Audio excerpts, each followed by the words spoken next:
Mbola anatin'ny fitetezam-patra amin'izao fotoana izao ny ministry ny postra sy ny fifandraisan-davitra ary ny fampiroboroboana ny ahitao Arkady Mirindra avy tany Antsiranana dia nandalo tao Mahajanga izy nijery ny fotodrafitrasa rehetra manodidina izay ministera iadidiny izay ny andidiny ary rahantsika amin'ny Girardot Mambasoa sy Rodriguez Afimaly.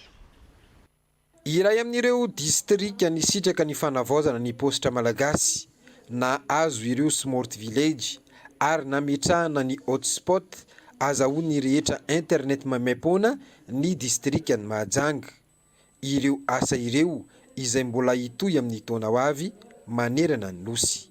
Vita ireo 250 moa zany no fanarana fa vita ny 250 hotspot dia fa mbola misy 250 ihany koa farafakely amin'ny taona raiky amby 20 sy 20 eo.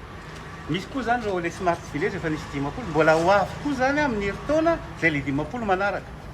Ny fanovana amin'ny bureau en poste le teneniko hoe mba manakaiky an'le mpanjifa rehetrarehetra dia tsy maintsy tanterahana foana mandrapavita amin'ny bureau en poste rehetrarehetra. Nijery ny fizotry ny asa fanamboarana ireo fotodrafitrasa teto Mahajanga ny ministry ny postra ary namariparitra sahady ireo asa mbola ho tanterahana.